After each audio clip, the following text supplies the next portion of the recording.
Frankie Rockin Smith is a dynamic musician known for his electrifying live performances and extraordinary vocal prowess, dedicated to revitalising the spirit of rock and roll for today's generation.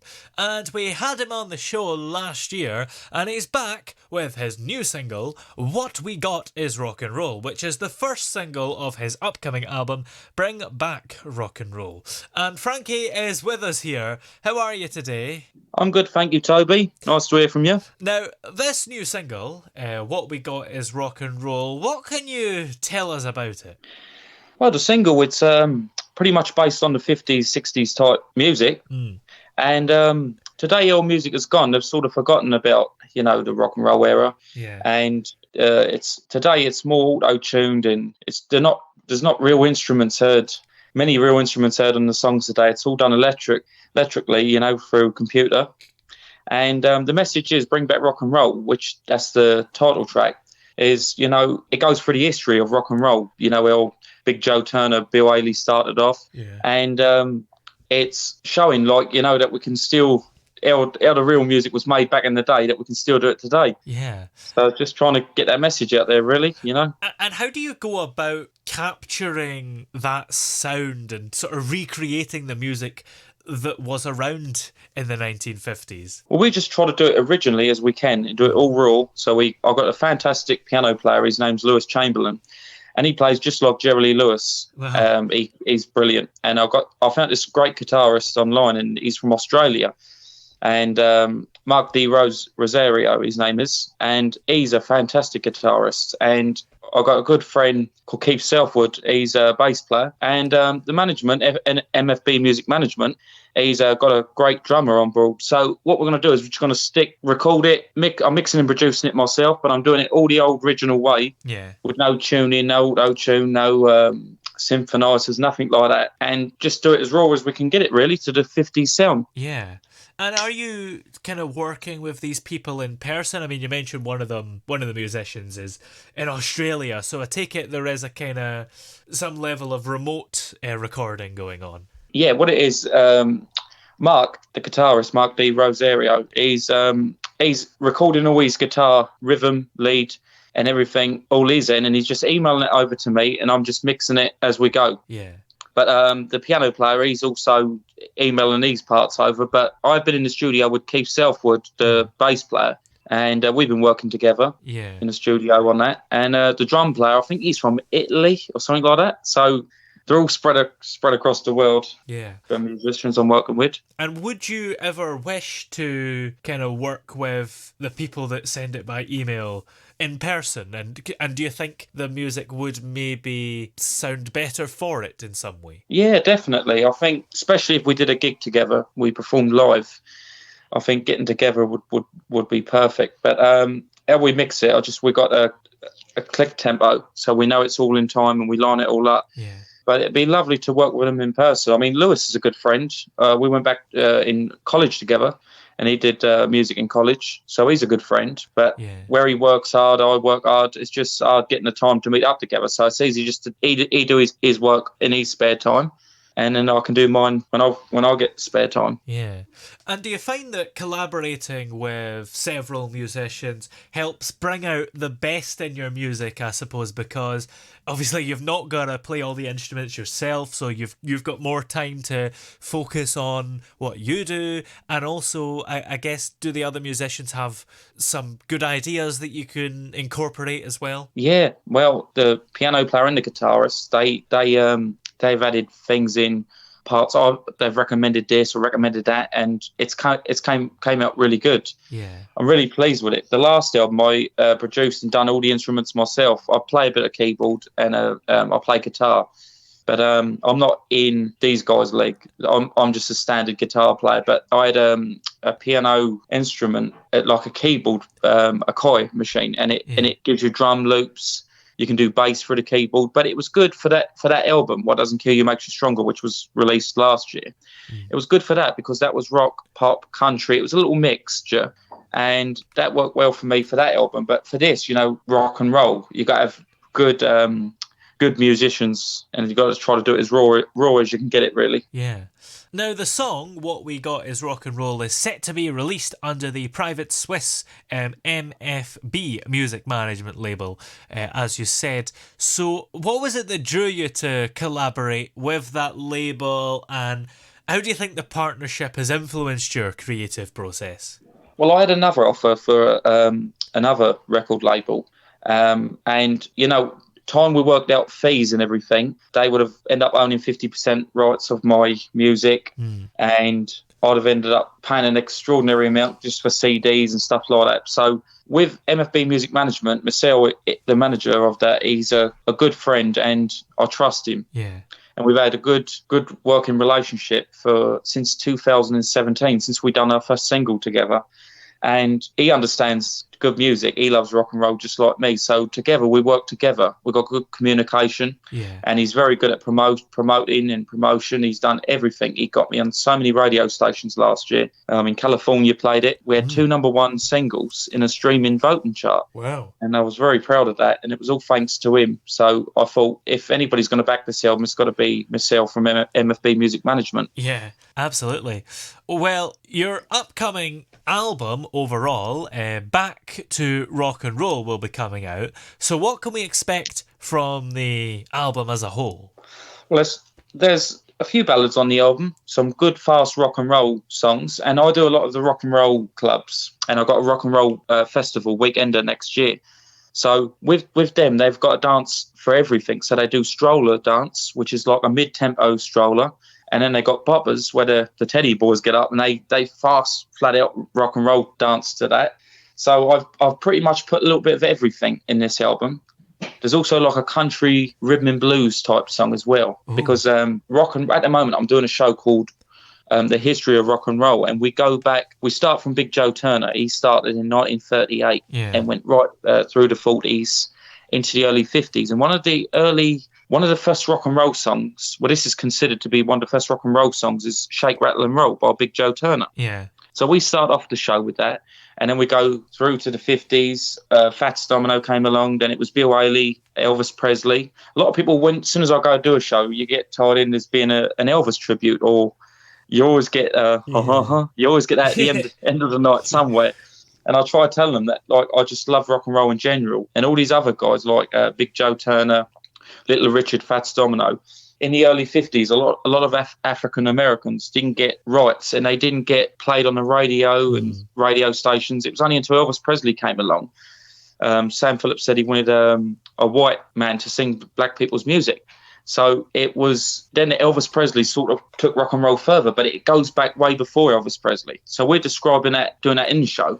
And then I came up with the idea of the album. I thought, why not go back to like Big Joe Turner stuff, Little Richard, Elvis Presley, like all these iconic legends, and try to write my own songs, but influence them on some of these legends. So there'll be a couple of songs on there that's heavily influenced on Elvis Presley. So similar to like Teddy Bear, Don't Be Cruel, Shook Up, something like that. Yeah. And then there'll be like a song that's very similar, which this single, What We Got Is Rock and Roll, it sort of reminds me of a Bill Haley track, like Rock Around the Clock. Yeah. It's got that 50s feel to it. I'm a big Shakin' Stevens fan as well. I love that he took rock and roll into the 80s when electro music was out, and they didn't want rock and roll in no more. But he took it and was very successful in becoming the biggest selling artist of the 80s. I love Jerry Lee Lewis as well because he had a little country into his music. So it's country, rock and roll, rhythm and blues. So there's a little bit of everything in this album for everybody, like country, rhythm and blues, rock and roll. But it's proper. It's got a proper 50s feel to it. Yeah. And do you ever get annoyed? Because I guess a lot of people might hear about you or see you and I guess assume that you're some kind of Elvis or, any rock and roll generally tribute, but really you're an artist in your own right. Yeah, I do get that quite a lot. Like when I go to a show, they'll say, "Oh, hello, Mr. Elvis," or Shakin' Stevens, or Ricky Nelson, whatever. But I try to say that I'm not ashamed for the music that I was brought up on, and for where I come from. Rock and roll music was played a lot in my family, country and rock and roll. Yeah. And it's nice to pay tribute to some of the legends, but I always try to be myself. I don't try to sound like Elvis Presley or Eddie Cochran or Bill Haley. I just try, or Shakin' Stevens, Elvis Presley. I just try to be myself. A lot of the dance moves I do during my show. Some of them, there's a few moves of Elvis Presley's, a few moves of Shakin' Stevens, but there's also a good few of my own. But combined together, when you had all these artists together, and then I write my music, I sing in my own style. So I think it sort of puts my own style across. Yeah. And with this album, even for the cover, and when I'm doing the shows, I had my own jackets designed for this year, like white and black and blue, and pink and blue, and black with blue colour, and just a different look than, say, like Elvis Presley's look. A lot of people say, oh, you're an Elvis tribute, but no, but a lot of the Elvis tributes, they wear the jumpsuits, the Elvis Presley white jumpsuits, or the leather suits when he did the '68 comeback. But I just try to be me, really, and just do the music that everybody loves. Yeah. Well, and what's the audience like at your shows? Is it young, old, or a bit of a mix? Depending on the club. A lot of the rock and roll clubs are 40s, 50s, 60s, 70s. There's a guy there, he's in his 80s, and he can still move as good as he could when he was younger. And he went to see Little Richard live and Jerry Lee Lewis, and I think it was Chuck Berry. They came to England. And he said he was such a good dancer that his name's Ollie, and he's from Essex, and they called him up to the front, and Little Richard wanted to meet him backstage, and he said, we'll give you free tickets if you come along and do that at every show we got in the UK. Wow. He said, you're one of the best dancers I've ever seen. And he's 86 now, and I just cannot see where he gets his energy from. Yeah. And they're up in the dance floor, and he's dancing all night. And you get the women as well, the older ladies, they do like a stroller dance to some of the songs like The Wanderer, stuff like that, Dream Lover by Bobby Darin, and they love all that. But it's kind of a mixture. But then we go to a different social club or a club or whatever, and it's like people in their 20s, 30s, 40s. So it's kind of a mixture. But mostly the music I do, it attracts more the older generation. I'd say 40s, 50s onwards. Yeah. But do you hope to try and appeal to younger people and perhaps introduce this kind of music to them? That's the mission for this album. I'm hoping to get it out to younger people. Yeah. Because in the lyrics on the song "Bring Back Rock and Roll," it says when you go to see a singer perform at a show, they don't sound the same live. They're doing it way too low. Because if you see a singer on an album, they're singing like this high key. And when you see them live now, they're doing it a good couple of keys lower because you can hear in the studio they're being tuned, and there's been a lot of electronic synthesizers and everything's been added. But I think when you used to see a singer like Tom Jones, he's still going today, and his voice is still incredible. When he was in his younger days, he was better live probably than he was on the album, and that went the same for Elvis Presley. A lot of these songs like The Wonder of You, that was only ever recorded live because he sung it so good live that he couldn't get it as good in the studio. But it just proved that they were naturally talented. And I'm not knocking any artists of the day. I mean, I do love certain music. I love Robbie Williams, Ollie Murs, Michael Jackson. I like some of the Weekend stuff, but it's this music, the rock and roll. I love reggae as well. I love UB40 and Bob Marley, big fans of theirs. But it's rock and roll, country, rhythm and blues. It's always been that type of music that stood out for me. Yeah. I remember being about 5 or 6 year old, and my granddad had a lot of cassette tapes, and he loved Charlie Pride, Marty Robbins, country artist. And my dad loved rock and roll, Shakin' Stevens, Elvis, Ricky Nelson. And I used to collect. My dad got me into collecting records, and I'd be about 6 year old, and I'd be going around a car boot sale or something and saying, "Excuse me, do you have any Little Richard? Do you have any Elvis Presley or Shakin' Stevens?" And they'd be going to me, "You're too young to remember these people. You should be asking for modern music." And no, I wouldn't have it. And at school, all my mates were into modern music, and sometimes they'd laugh and say, "Oh, what's this music you're listening to?" But I stood my ground with it, and I'm pleased I did, because I'm doing a job that I'm doing something that I love doing, and I believe that if you enjoy what you're doing, you never have to work a day in your life. To me, I'm not working. I'm just living the dream, really. I'm just doing what I love doing. And every time I can see a smile on someone's face in that crowd, and I'm performing, it just gives me the heart to keep doing it. You know, it gives me the willpower to keep going on and keep doing this. Yeah, absolutely. It's the best enjoyment I think you can get, you know, singing, entertaining, and especially bringing enjoyment to other people as well. Yeah.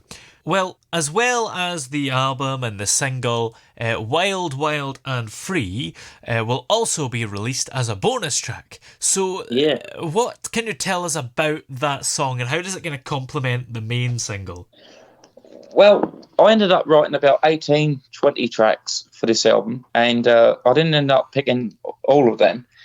So we picked, me and the management, we picked the top 12, 14 tracks, and there were some leftover songs, and I thought it's a shame to waste them because they were decent tracks. They weren't as good as the album tracks, the songs that scale on the album. But like you say, Wild, Wild and Free, it was a good song, and it had the Shake, Rattle and Roll, Big Joe Turner feel to it. And I thought, let's put it on the B side of the single, you know, the bonus track. And then when people's buying the single CDs, they're getting something that's not on the album. Because a lot of people say, oh, I'll wait for the album. I won't bother with the single because the single's going to be on the album. But with this way, they're getting something of me to add to their collection, and they're getting bonus tracks as well. Yeah, absolutely. But it's a good track, but I think it would not be as good as like the album tracks, you know. So that's why it was just a bonus track on the single. And I thought, well, let's not waste them. Let's just try to get many recordings and stuff out of me that I can. Yeah. So that's just another release under my name. So when I go on Spotify or iTunes or any of the streaming sites, that'll be on there as well for the fans. Yeah. Well, what is the overall message that you hope listeners will kind of take away from both those singles and the upcoming album? Well, it's basically really what's happened to the music, what's happened to the music of the day. And there's another track on the album as well, and that's called What Happened to the Good Old Music Back in the Day. And that's a little country rock and roll track. And it's just saying, the message is just saying that, you know, bring back some real instruments, you know, sing it the way you're singing it live, do it in the studio. Don't use these auto tuners and electro music, you know. I don't think you'll beat the original way of recording. Yeah. Like I say, people like Tom Jones, Elvis Presley, they were better live than they were on the albums or the singles.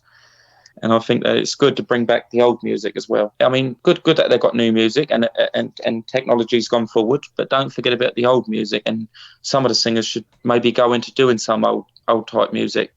I mean, like Meghan Trainor and Ollie Murs, they did that. Ollie Murs did Dance With Me Tonight. And one of his second album, in case you didn't know, it was influenced on Motown, doo-wop style. And I loved that because he had Dance With Me Tonight, and that was a number one in the UK. And that was sort of based, if you listen to the chords on Dance With Midnight by Ollie Murs, that is based on like Run Around Sue by Dion and the Bellmans. And then Meghan Trainor, she had that Dear Future Husband, which were pretty much the same similar chords.